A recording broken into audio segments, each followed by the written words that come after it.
मां कौशल्या से प्रभु श्री राम ने विदा लिया है। मैया ने सुंदर यहां मंगलानुशासन किया है। यन मंगलम सहस्राक्षे सर्वदेव नमस्कृते वृत्रनाशे समभवत् तत्ते भवतु मंगलम। यन मंगलम सुपर्णस्य विनता कल्पयत् पुरा अमृतम प्रार्थयानस्य तत्ते भवतु मंगलम। जब देवराज इंद्र वृत्रासुर नाश के लिए जा रहे थे तो उनकी मां अदिति ने उनके लिए जो मंगलानुशासन किया था और उनको सफलता मिली थी, राघव मैं वही मंगलानुशासन तुम्हारे लिए कर रही हूं। श्री गरुड़ जी जब स्वर्ग से अमृत लाकर सर्पों को देने जा रहे थे ताकि उनकी मां दासी भाव से मुक्त हो सके, और उनकी मां विनिता ने जो उनके लिए मंगलानुशासन किया था, तुम्हारी मां कौशल्या भी वैसे ही मंगलानुशासन कर रही है। राजा बलि से दान लेने के लिए जब भगवान वामन जा रहे थे और उनकी मां अदिति ने जो मंगलानुशासन किया था, वही मंगलानुशासन मैं तुम्हारे लिए कर रही हूं। अदितिर मंगलम प्रादा तत्ते भवतु मंगलम त्रिविक्रमान प्रक्रमतो विष्णु रतुल तेजसः यदासीन मंगलम राम तत्ते भवतु मंगलम। ऋषयः सागरा द्वीपा वेदा लोकादिशस्यते मंगलानि महाबाहो दिशन्तु शुभ मंगलम। मंगलानुशासन करके मां कौशल्या श्री राम को विदा देती हैं। इधर श्री राम श्री जानकी जी के कक्ष में आते हैं। अभी तक इस घटना ने श्री राम को प्रभावित नहीं किया था, लेकिन जब मां जानकी को सूचना देने गए वनगमन की तो भगवान श्री राम का मुख पीला पड़ गया। सोच रहे हैं कि जानकी क्या सोचेंगी। मैंने कल कहा था कि तुम अयोध्या की महारानी बनने वाली हो, और आज जाकर कहूंगा कि मैं बन को जा रहा हूं, तो सोचेंगी अयोध्या का राजकुल कैसा है। राम जी का मुख पीला पड़ गया, और कभी ऐसा विवर्ण वदन देखा नहीं था श्री जानकी जी ने। राम जी प्रवेश करते हैं कक्ष में, विवर्ण वदनम दृष्ट्वा तम प्रसन्न ममर्षणम आह दुखाभि संतप्ता किमिदानिमिदम प्रभो।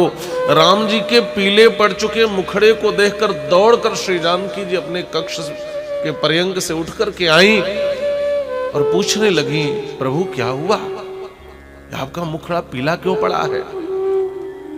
श्री राम ने कहा, देखो जानकी, चाहिए तो ये था कि मैं ये सूचना आराम से देता, लेकिन देखो मेरे पास समय नहीं है।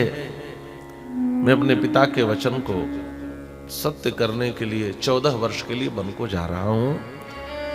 देखो, अहम चापि प्रतिज्ञाम ताम गुरोः समनुपालयन् वनमद्यैव यास्यामि स्थिरी भव मनस्विनी।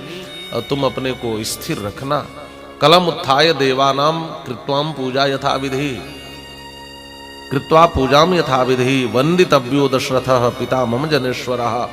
जैसे रोज प्रातः काल उठती हो वैसे उठना, मेरे पूज्य पिताश्री के चरणों में प्रणाम करना, सभी ज्येष्ठ और श्रेष्ठ के चरणों में प्रणाम करना, देवताओं की आराधना करना, और मेरे वियोग में व्यथित मत होना। सुनो, अब तुम्हारे कंधे पर बड़ी जिम्मेदारी आ गई है।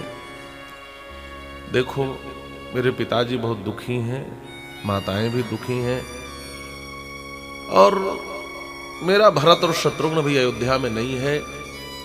अब सुनो, मैं वन को जाऊंगा तो भरत यहां आ जाएगा, और भरत अब तुम्हारा केवल लाडला देवर नहीं है, अब केवल तुम्हारा पुत्र ही नहीं है, अब वह अयोध्या का मनोनीत राजा भी है। इसलिए भरत को कोई आज्ञा मत देना, भरत कुछ कहे तो उसकी आज्ञा में रहना। और सुनो, भरत मुझे प्राणों से प्रिय है, इसलिए भरत का ध्यान रखना। भ्रातृपुत्र समौचापि द्रष्टव्यो च विशेषतः त्वया भरत शत्रुघ्नौ प्राणैः प्रियतरौ मम।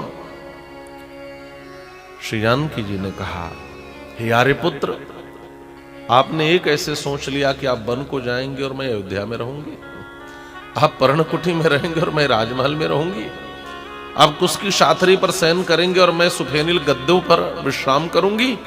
आप कंदमूल फल का आसन करेंगे और मैं यहां 56 भोगों का आरोगन करूंगी। आप कुछ कंटकों पर चलेंगे और मैं मखमली कालीन पर चलूंगी। नहीं नहीं, मेरे माता पिता ने मुझे ऐसे धर्म की शिक्षा नहीं दी है। यदि तुम प्रस्थितो दुर्गम वनमध्यैव राघव अग्रतस्ते गमिष्यामि मृदगंती कुशकंटकान। यदि आप वन को जाओगे तो मैं भी आपके साथ चलूंगी। यदि आप अपने धर्म का पालन करोगे तो मैं भी अपने धर्म का पालन करना चाहती हूं। मैं भी पातिव्रत धर्म का पालन करूंगी। मैं आपसे आगे आगे वन पथ पर चलूंगी और मृदगंती कुशकंटकान, मैं आपके आगे चलते हुए आपके रास्ते को कुश और कंटकों से मुक्त कर दूंगी। रास्ते को बुहारते चलूंगी, कांटे हटाते चलूंगी, ताकि आपके पांव को पीड़ा न हो जाए। मैं अपने धर्म का पालन करते हुए चलूंगी।